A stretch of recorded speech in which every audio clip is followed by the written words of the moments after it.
20 March 2016 রাতে কুমিল্লা সেনানিবাসের ভিতরের একটি জঙ্গল থেকে উদ্ধার করা হয় কলেজ ছাত্রী তনুর মরদেহ। ময়না তদন্তে পাওয়া যায় ধর্ষণের আলামত, নেওয়া হয় ডিএনএ সহ বিভিন্ন আলামত। দেখতে দেখতে পার হয়ে গেল একটি বছর। থানা পুলিশ থেকে ডিবি পুলিশ হয়ে মামলাটি বর্তমানে সিআইডিতে। তবে নেই দৃশ্যমান অগ্রগতি। সার্জেন্ট জাহিদ সহ 25 জনের সাথে 3 ধর্ষকের ডিএনএ মেলেনি। তবে অন্যান্য আলামত নিরীক্ষা করে তদন্ত এগিয়ে নেওয়ার কথা বলছে পুলিশ। মামলা প্রসিডিউর যেগুলো সেগুলো করা হচ্ছে, আর পরিদর্শন কখন হচ্ছে না হচ্ছে এগুলা তো আমি এত জানি না, যেহেতু অন্ধকারী অবস্থা সে সবকিছু বলতে হবে।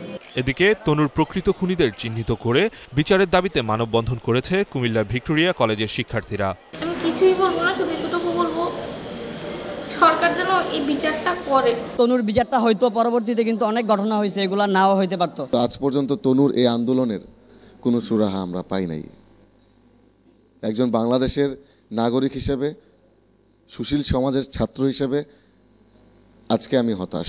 দ্রুত বিচার ট্রাইব্যুনালে আমাদের বোন তনু হত্যার বিচার করা হোক। পরিবারের পক্ষ থেকে কবর জিয়ারতের পর অনুষ্ঠিত হয় মিলাদ মাহফিল।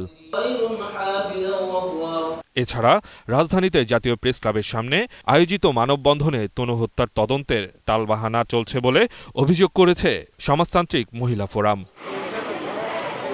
Desk report, 21 television.